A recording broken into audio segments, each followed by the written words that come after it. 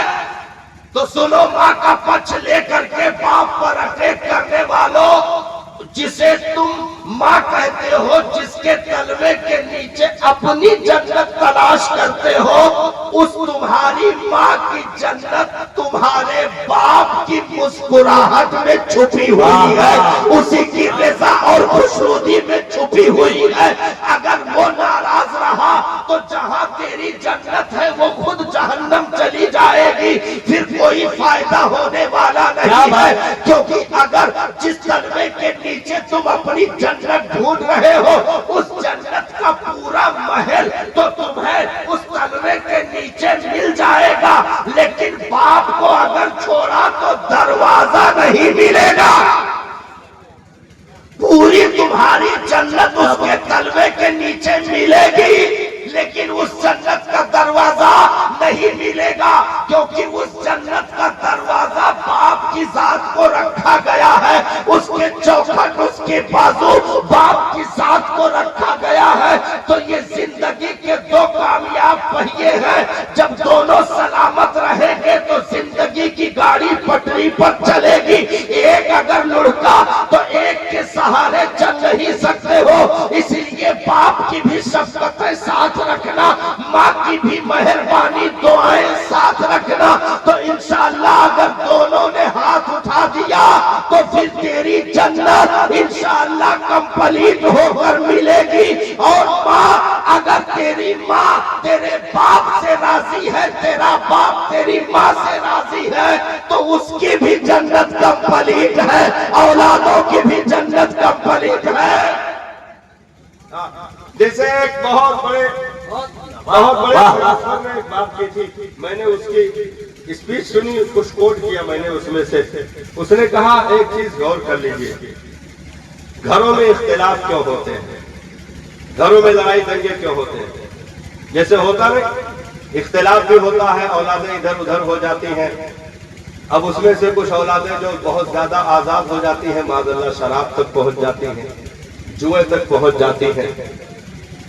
یہ تو خیر الگ ایک ٹاپک ہے، اس پر کبھی کہیں ملاقات ہوئی اور انشاءاللہ گفتگو اگر چھڑی تو بات ہو کے رہے گی۔ لیکن ایک چیز ہم بتا دیتا ہوں، جس زبان کو میرے رب نے ابتدا ہی سے پاک رکھا ہو، جس زبان کو میرے رب نے ابتدا ہی سے پاک رکھا ہو، اور ایسے ویسے پاک نہیں بھائی، جیسے ماں کے پیٹ میں ہم ہوتے ہیں تو ہمیں غذا کہاں سے دی جاتی ہے؟ منہ سے کی ناپ سے؟ اب ہمارے ادھر لکھنؤ طرف تو ناپ سے دیا جاتا، تمہارے کیا کام؟ کیا سسٹم میں جوجھ گئے تو بولی نہیں پاؤ تھا، سوچا تھا کہاں دیا جاتا۔ بھائی سب کے ناپ سے ہے، پوری دنیا کے ایک کام، سب کے ناپ سے غذا دی جاتی ہے۔ وہ غذا کیا ہوتی ہے؟ ناپاک خون، ناپاک خون۔ میں نے کہا میرے مالک جب منہ سے ہی کھلانا پلانا تھا پوری زندگی، تو یہ 9 مہینے کے لیے منہ کا راستہ بند کیوں کروا دیا؟ بھائی پوری زندگی اسی منہ سے تو کھانا پینا ہے نا، اسی منہ سے کھانا پینا ہے پوری زندگی۔ تو میں نے عرض کی میرے مالک پھر 9 مہینے بھی منہ ہی کا سسٹم جاری رکھتا، اسے بند کیوں کروا دیا؟ تو صاحب جواب ملا، نادار خون ناپاک ہے، میں نے ناپ سے وہ غذا دے دی تاکہ تیرا منہ ماں کے پیٹ میں بھی گندا نہ ہونے پائے، پاک رہے، صاف رہے، ستھرا رہے۔ واہ، ناپ کے ذریعے سے وہ غذا جو ناپاک تھی ناپ سے دے دی تاکہ زبان بھی پاک رہے، اس کا ذہن بھی پاک رہے۔ اور جب وہ پیدا ہوا پھر ناپاک خون کو غذا ہی میں رکھنا ہے، ناپاک خون ہی غذا میں رکھنا ہے۔ لیکن اب اگر ناپ سے غذا دی جائے گی تو پھر لوگ زحمت میں آ جائیں گے، وہ کام پورا نہیں ہو پائے گا، کر نہیں پائیں گے، کیونکہ وہ قدرت کی شان تھی جس نے دے دیا۔ انسانوں کے بس کی بات نہیں ہے کہ ناپ سے غذا دے کر پرورش کر لے جائے۔ تو کہا وہ راستہ بند کر دو۔ میں نے کہا جو خون ناپاک تھا، جس کے ناپاکی کا حکم وہ تو باہر بھی ملنے جا رہا ہے، پھر ناف کا راستہ بند کر دیا، منہ کا کیوں کھول دیا؟ تو کہا گھبرانے کی ضرورت نہیں ہے، اس خون کو دودھ بنا کر پہلے پاک کروں گا، پھر تیرے پاک منہ میں پاک غذا ڈالوں گا۔ تو ابتدا ہی سے زبان کو پاک رکھا ہو، دہن کو پاک رکھا ہو، وجود کو پاک رکھا ہو، ہم اس کے بعد اٹھ کر کے جو پیشاب سے بھی زیادہ ناپاک ہو اسے شراب کہتے ہیں، جو تمام برائیوں ام الخبائث جسے کہا جائے اسے شراب کہتے ہیں، جو پاخانہ پیشاب کی گندگیوں سے زیادہ نجس ہو، جسے اسلام نے حرام کہا ہو، دھدکار دیا ہو، جس منہ کو کو رب نے پاک رکھا، ہم نے اٹھا کر کے پیشاب پی لیا شراب کے نام پر، ہم نے غلاظت کھا لی شراب کے نام پر، پھر ہم کہے اولاد نافرمان ہو گئی، تو صاحب یہ غلطی وہاں سے نہیں ہے، بلکہ غلطی ہماری ہے، کیونکہ وجود جب پاک ہوگا تو نسلیں بھی پاک پیدا ہوگی۔ واہ واہ، اس لیے اچھا اس میں جو ہے سسٹم لگا دیتے ہیں نا لوگ، سسٹم لگا دیتے ہیں کہ بھائی وایا کر دیتے ہیں، وایا جس کو بائی پاس کہتے ہیں۔ رات میں ہم میپ لگائے تھے، بہرائچ سے آ رہے تھے پروگرام کر کے، تو میپ میں بھی وہ بول رہی تھی بائی پاس اگر جانا ہے تو بائیں مڑ جائیے۔ ہم نے کہا تو کرو کیا بائی پاس چلتا ہے، بائی پاس تو لوگ بائی پاس کرتے ہیں، تو کہا تھا نا شراب حرام ہے، بیئر چھوڑو حرام ہے، بائی پاس نکالتا، تاڑی نہیں حرام ہے، تو کل اکولا پکولا کل جہاں رہا تھا کل تاڑی پیے تھے، بیئر پیے تھے، کہا تھا وہ حرام نہیں، خالی شراب کے نام قرآن میں آوا ہے، تاڑی کے تو نام نہیں آوا ہے۔ تو ہم کہیں ایک چیز کے 75 نام ہو جائے لیکن چیز وہ ہے نہیں۔ بھائی اگر کتا کہیں 10 جگہ بکرا کہو تو کا حلال ہو جائے، بھائی نام بدل کر کے بکرا کہو گے تو حلال ہو جائے گا؟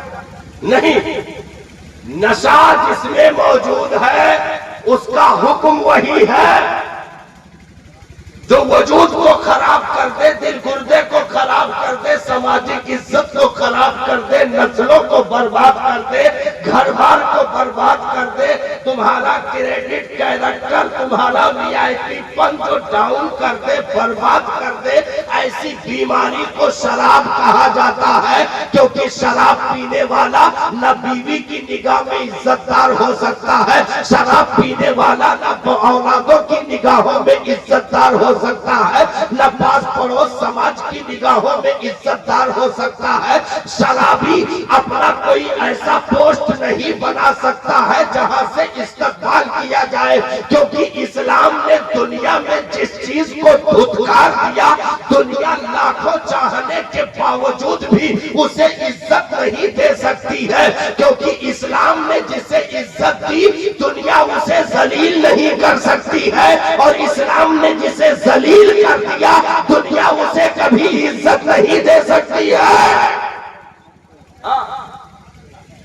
لاکھوں اسلام کی مخالفت کر کے خنزیروں کو کاٹا گیا، دسترخوان پہ رکھا گیا، لیکن آج تک اس کی گندگی جو پہلے ثابت تھی ثابت ہے۔ خنزیر کو بکرے کے لائن میں کھڑا نہ کر سکے، دسترخوان بدلنے سے کبھی قانون نہیں بدلتا ہے، اس لیے اسلام دنیا کا نمبر 1 کا مذہب کل بھی تھا، آج بھی ہے اور ہمیشہ رہے گا۔ واہ واہ واہ، تو اس فلاسفہ نے کہا کہ گھر میں جو اختلافات ہوتے ہیں وہ پوائنٹ کی بات یہ ہے، اس نے کہا کہ دیکھو ساس بہو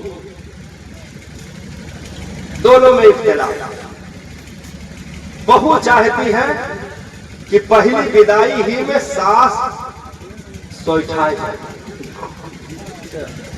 مطلب مر جائے، ہاں پہلی بدائی میں ساس نہ رہے گھر میں تو پھر بھیا پھر آپن مزا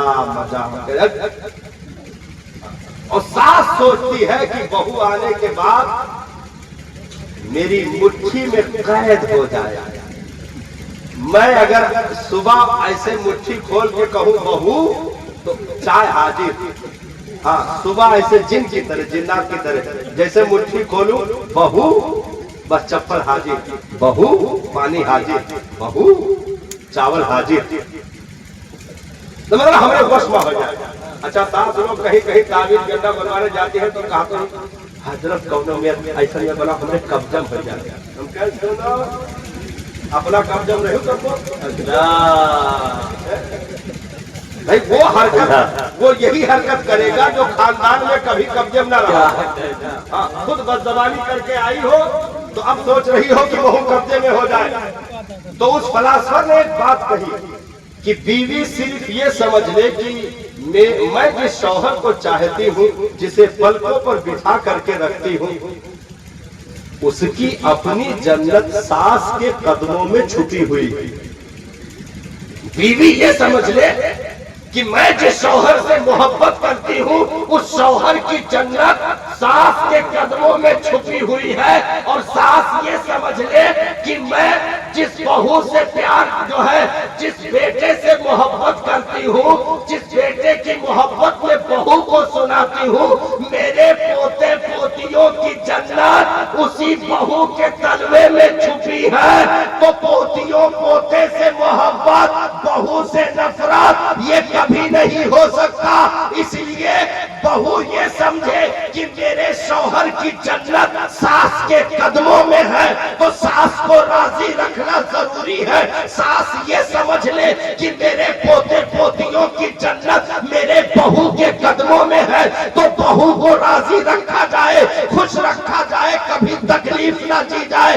تو انشاءاللہ گھر میں لاٹھی ڈنڈے نہیں چلیں گے, لڑائی کا ماحول نہیں بنے گا, کیونکہ اسلام ہمیں لڑانے کے لیے نہیں آیا ہے بلکہ لڑائیوں کی آگ کو بجھانے کے لیے اسلام آیا.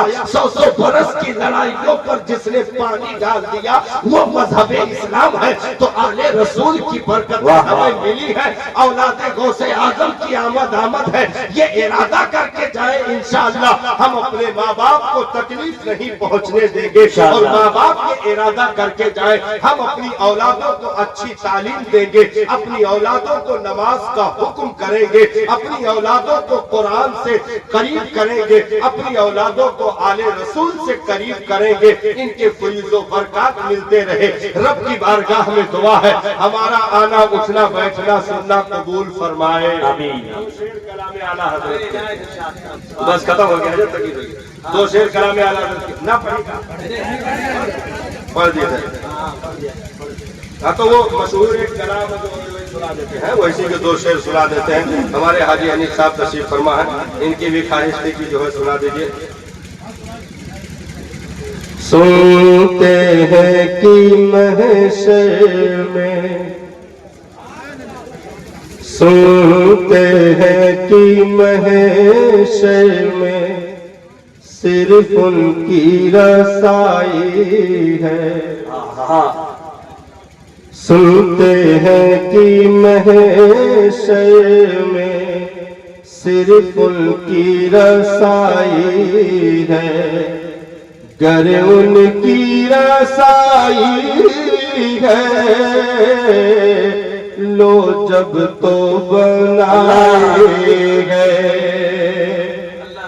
گر ان کی رسائی ہے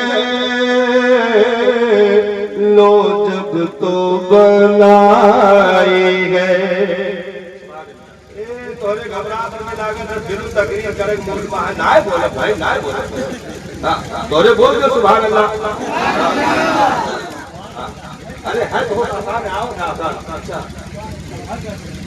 سب نے صافے محشر میں اللہ للکار دیا ہم کو. سب نے صافے محشر میں للکار دیا ہم کو. اے بے قیسوں کے آقا اب تیری دہائی ہے. گر ان کی رسائی ہے لو جب تو بلائے گئے. مجرم کو لاشر احباب کفن ڈھک دو. مجرم کو شرما احباب کفن ڈھک دو.